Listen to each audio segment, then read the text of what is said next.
Hello everybody, John here.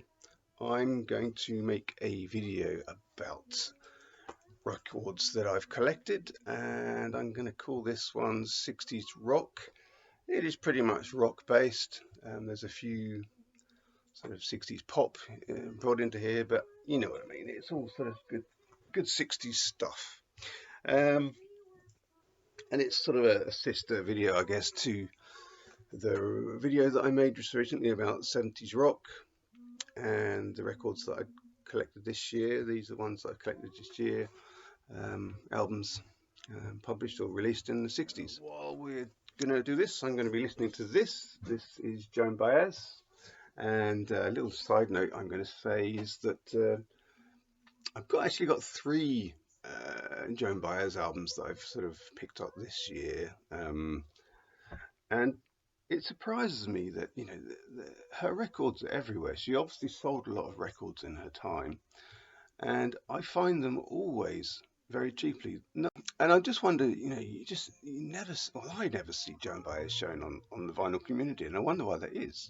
Because she's quite an important artist. She had a really huge influence and effect on Bob Dylan. They even had a relationship amongst other things, and she's released a lot of really high quality records. She's got a pretty cool voice too. Little chat about Joan Baez over. Now let's get into the rock records.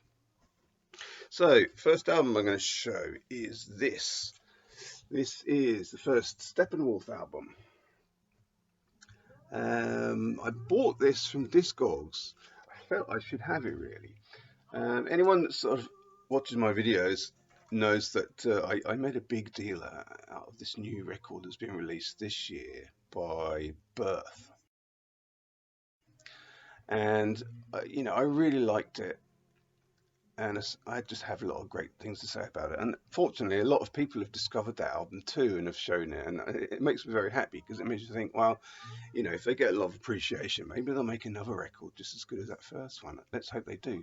But while I was getting into that, I was thinking to myself, I should, see if I could locate elements of their sound in other records that I could recognize from, back in the 60s and 70s music. And there's no doubt there's a lot of a lot of references to Hawkwind, for instance, but there's a lot of sort of 60s psychedelic rock in there too.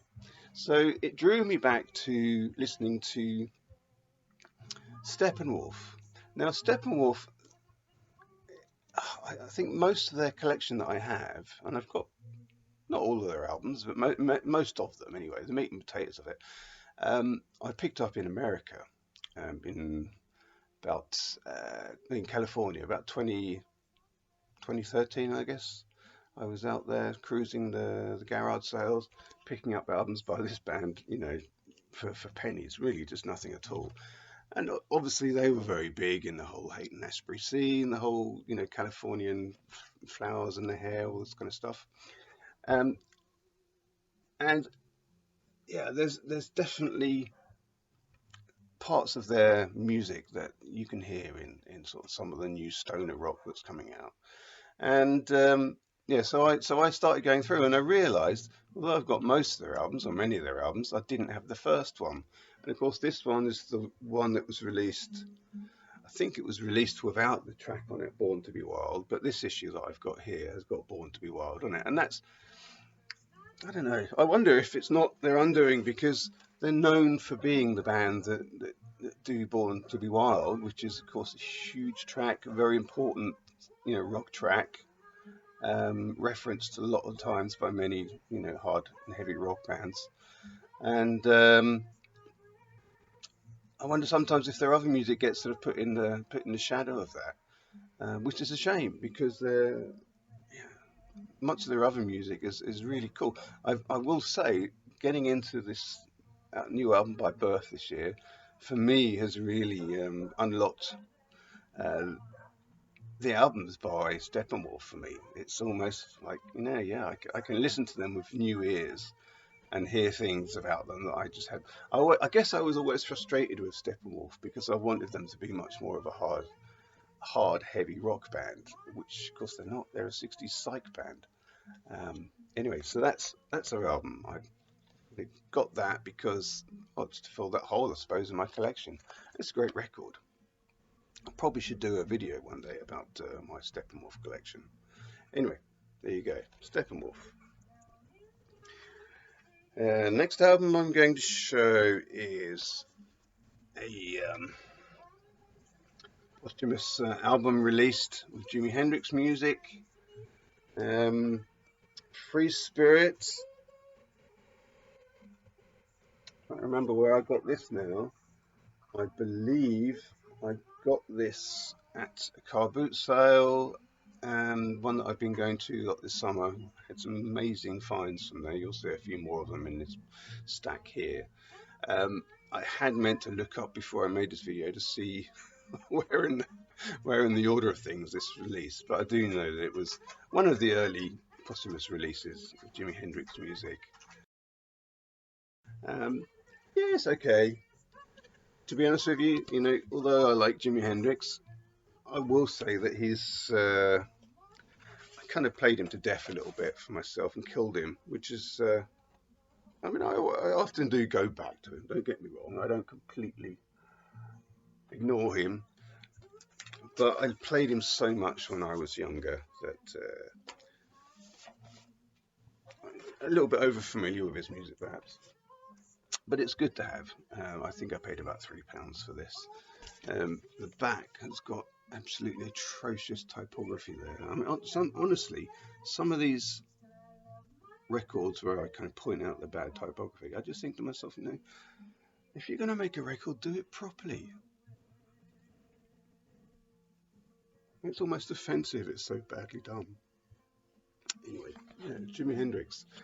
And another thing I have to say as well, again, just like one of my most recent videos, I just can't do needle drops at the moment. My computer that I'm filming on now just won't allow me to do it. I try, put the computer right up to the speaker and everything, but I don't know why, it just cancels out the sound. So you just get this muffled version of the song that's not really kind of good for anybody to hear. Here's another record I picked up at the car boot sale. Again, £4.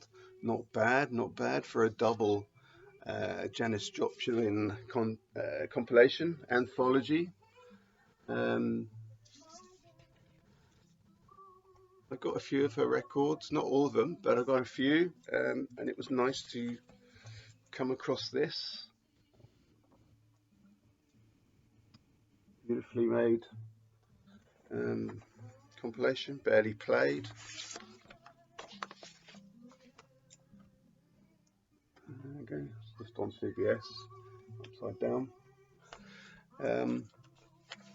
Yeah, it's fun to put this on.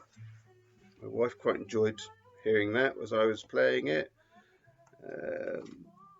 If you like Janice Joplin and you just want to lay back and hear the hits, this is a great place to start. So there you go, Janice Joplin. My mother-in-law lives in California. Oh, no, she doesn't. Oh, she used to. She lived there for a long time, pretty much all her life, I think, but recently moved to Oregon. She has a tin, sort of a big metal tin, sort of thing you keep, cookies in or something like that. And it's about the size, a bit bigger than the size of a 7-inch record in circumference. And she has that knocking about. I hope she still has it, I really do. And it's full of 7-inch singles that she had when she was, a youngster in the 60s.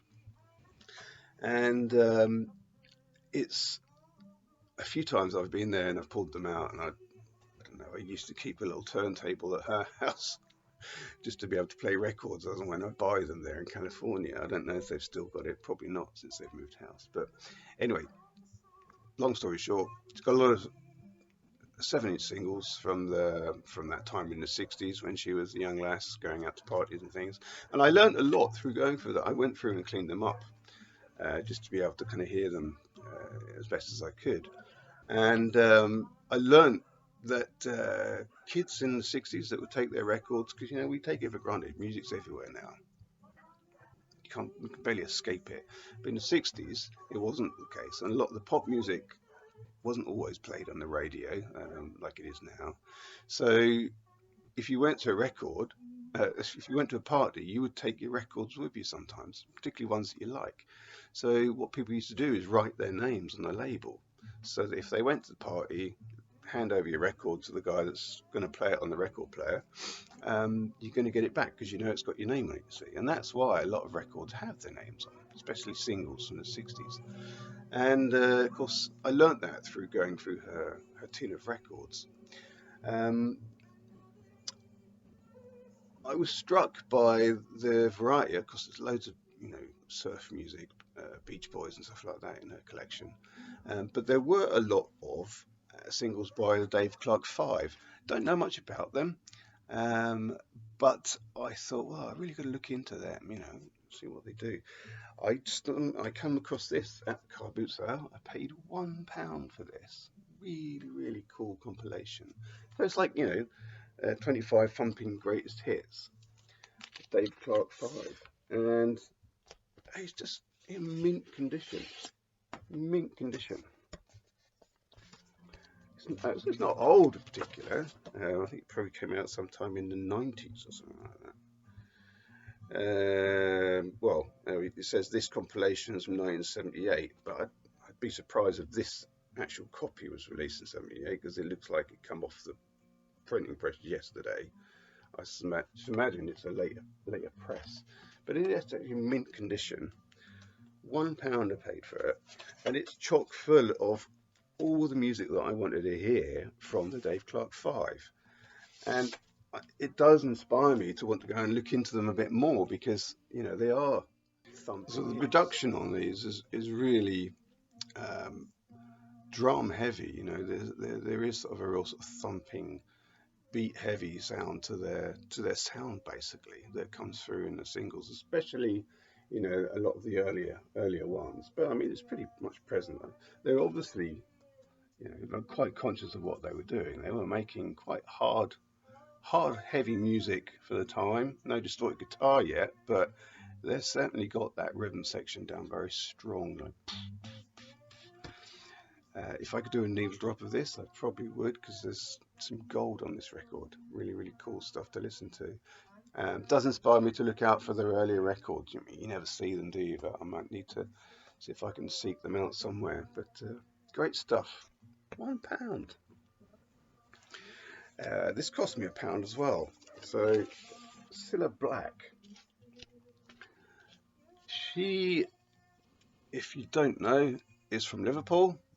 She died a few years ago, but her records were produced by George Martin. So there's no sort of real direct ties with the Beatles. I think they were kind of rubbing shoulders of each other in the 60s. Cilla Black, when I was a kid growing up, you saw her on the television hosting things like Blind Date and lots of other kind of cringy commercial television programs you might have been involved in, Surprise, and all this sort of stuff. But as a pop star in the 60s, she was really cool. She's got a very strong quality to her singing voice. How can I describe it? I don't know. I think a lot of it has to do with her talent, but also a lot of it has to do with the fact that she was being produced and directed by George Martin,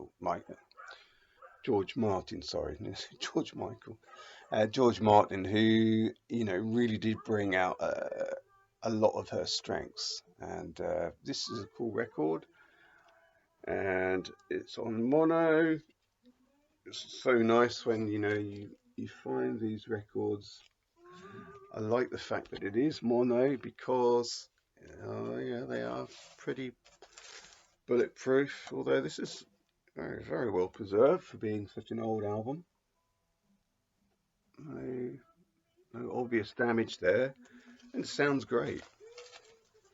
Some records you find from the 60s, they have been through the wars a bit, but if they're mono, they're normally pretty good in terms of reproduction when you clean them up. This is a cool album. I'd love to do a needle drop of this too, but can't do it. Sorry, just have to go and seek it out yourself. This album, it's a compilation. I'm going to show it because it's a band that I'd never heard of before. I was undenied about buying this. It is the Liverpool Theme, and I think they were prevalent towards the latter part of the 60s. I think their last work would have been perhaps made in 1970, but I suspect that they're known for the music they made in the late 60s. They are kind of an unusual band in that they're sort of described as being um, like a poetic band. Um, I have to choose my words carefully how I describe them, but I mean they seem to. The music is basically there to support the lyrics, which are perhaps the first importance for them, and poems about, I guess, like social issues and things like that. I mean, these days, point at the Smiths and say, well, they were doing pretty much what the Smiths went on to do. Lots of cleverly worded songs. Um, Not all of them, but some of them are very politically motivated things at the time. For instance, there's a track on here called Bat Poem, and it's sort of done to the sort of the theme of the Batman music theme. Um, but it's all about the Batman coming to help in the Vietnam War, and the wording of the song is very much questioning about, do we need a superhero to come and do this, or should we even be doing it at all, kind of thing. It's obviously a bit more complex than that, but yeah, it was the last track on side one. It's called "I've Got Those Fleetwood Mac Chicken Shack John Mayall Can't Fail Blues." So yeah, it says here. Oh, tracks one and yeah, some tracks here were produced by John Peel. I'd never heard of him before until I picked this one up. This was at an Oxfam shop. I probably paid about £2 or £3 for it, and I did wonder if I was wasting my £3 or £4, but it's a good record. I'm going to keep it. An unusual band. So yeah, that is the Liverpool theme. Now, at the car boot sale where I've been getting a lot of my amazing records this summer, um, I bumped into a man. I can't remember his name now. It begins with a K, Carl or Cole or something like that. And he had loads and loads and loads of records, all stacked up, stacked up on his thing. And I was looking through them sort of gingerly, and that's where I found that Cilla Black album for £1. And the guy was sort of hooked onto me, and he said, I've got loads of records. There's some in the car. Do you want to come have a look? So I went round the back of his car, and he lifted it up, and there had another big heavy stack of records. A lot of it was, very old stuff that I'm not interested in. But I thought, well, this is where you find the gems, isn't it? So I flipped through them. I found another record that I bought for £1. Can't remember what it was now, but the point is, he said, I've got even more records at home. He said he inherited them from his dad. He doesn't play records himself. He's got all these albums, and he keeps them in a sort of a lock-up place. Would I be interested? And I said, yeah, sure. So he gave me his phone number. Long story short, I called him up a week or so afterwards, went to meet him in Cardiff, and he took me to this the lock-up. And yeah, there were thousands of. I'd hate to get, I mean, more records than what I've got here, for instance, much more. I'd say about twice the amount, and they were just stacked up at the back of this big sort of metal locker type thing. And we went through every one of them, every one of them. And I don't know whether he had anticipations about, if he was anticipating that I was going to say, well, I'll give you X amount of pounds for this lot or something like that. I didn't. There was no way I was going to do that because there was a lot there that, was essentially cherry shop fodder. But there were a few bits and pieces in there that I thought were pretty cool. So I pulled out, I don't know, about 20 that I thought, well, I'll take these home with me. if the price is right, and he had no idea about pricing.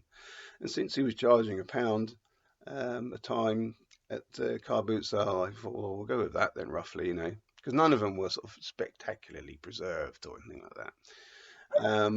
So I think I gave him about £30 for the 20 records I pulled out. He didn't question it. He seemed to be quite happy with that. I do remember thinking to myself, I wonder if he regrets now letting me go through that whole stack of records. We was at it for a couple of hours, Um, and anyway, it is what it is. But this is one of the better records that I bought back from that. This is Dusty Springfield. Everything's coming up dusty. Because it was pretty dusty actually when I pulled it out. Original copy, Phillips. Let's pull out the record here. Yeah, the record's in pretty good shape. Sounds very nice. And it's an album. It's got a booklet inside, pages like this of her performing. A really nice record to have.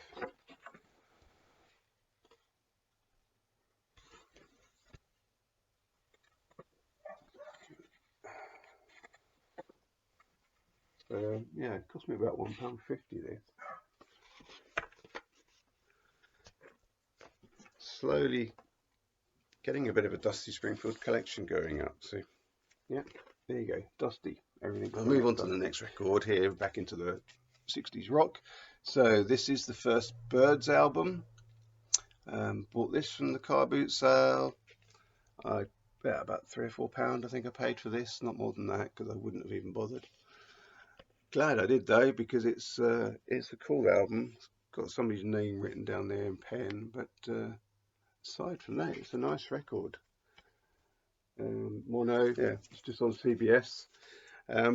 It's quite good actually. I didn't know what to expect. I've got a few Byrds albums now, and there was a guy had a channel. I don't know if he still makes videos or not, but he was a big fan of the Byrds.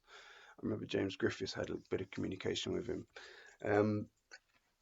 and he kind of, listening to him made me think, oh, I should listen now to them. And it seems to me some of their earlier records are more in line with what I would sort of be interested in hearing.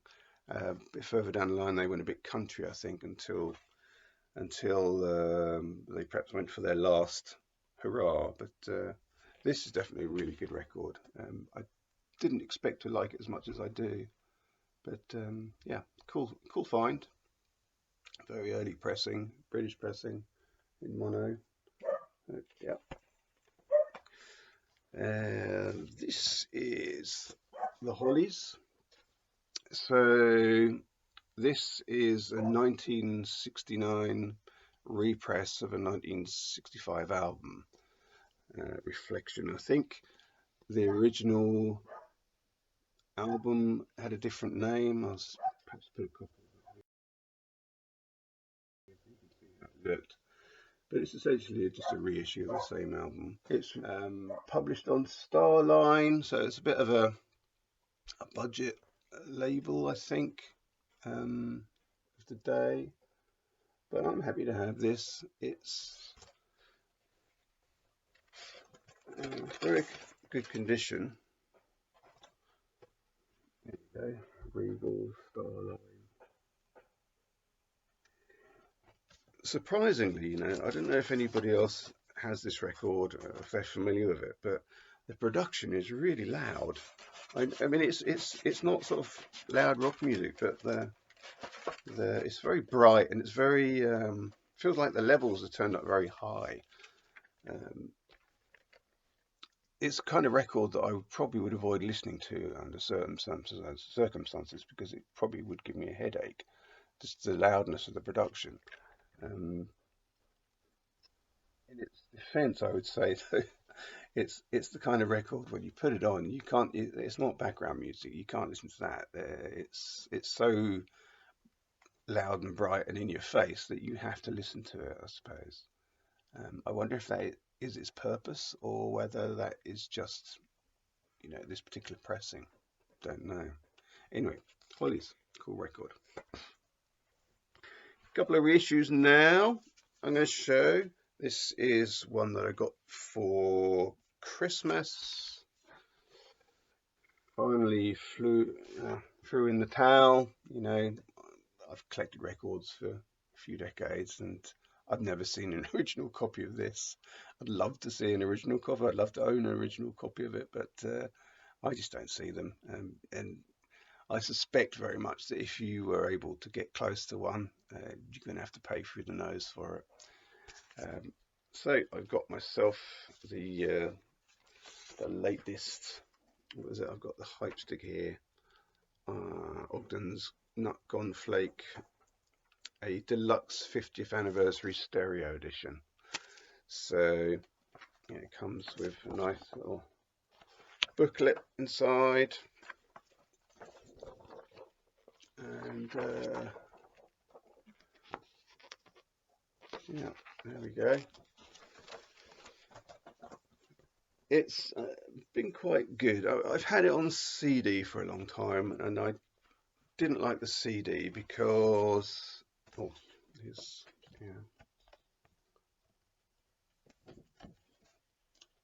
thing of what was probably on the inside of the inner sleeve, perhaps, I don't know, but it's a nice print of the inner sleeve.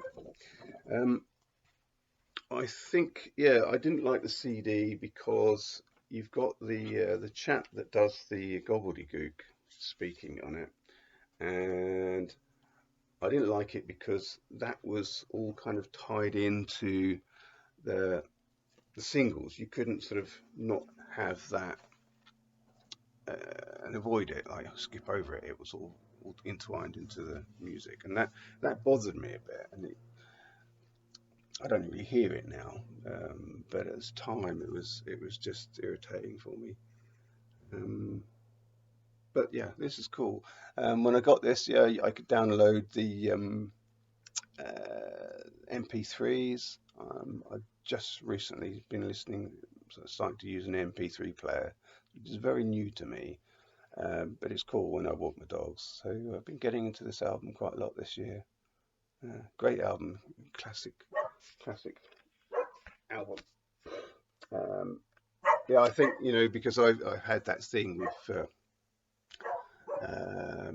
Steve Marriott, it's really sort of inspired me to become more acquainted with his music and his background.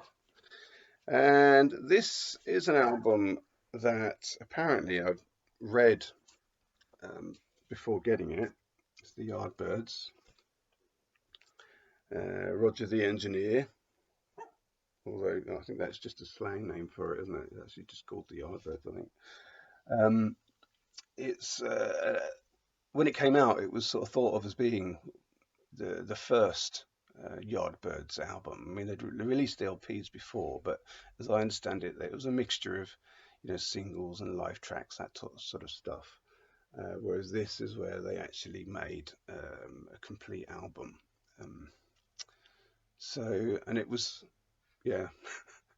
this one, and then the band started to fall to pieces, and their next album was where Jimmy Page really came into the band and took over and made, was it Little Games, I think, which then would be the point where he, when the Yardbirds did completely fall to pieces, he went on and formed the new Yardbirds, which he later called Led Zeppelin. I wanted to sort of become familiar with this, and it's a great record. If you like 60s rock and you like your history behind it, then this is a great place to sink your teeth into. And the last record I'm going to show now is a compilation, the Walker Brothers story. I think I picked this one up for not very much money at all.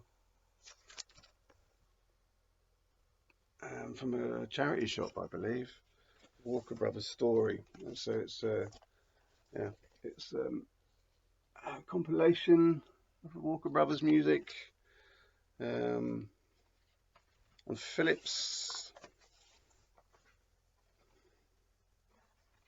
There you go. Yeah, it's funny to think that I lived as long as I had until I learned actually David Bowie was really heavily influenced by Scott Walker, and now that I know that, yeah, I am drawn to looking out for their music when I'm out in the wild, and this popped up, and I was, yes, great, get that. Okay, everybody, I think this video is probably going to be quite a long one. I'll try and edit it down a little bit, but yeah, it's so sad that I can't play any needle drops here. I think they would be quite interesting, but there you go. It is what it is. Thank you very much, everybody.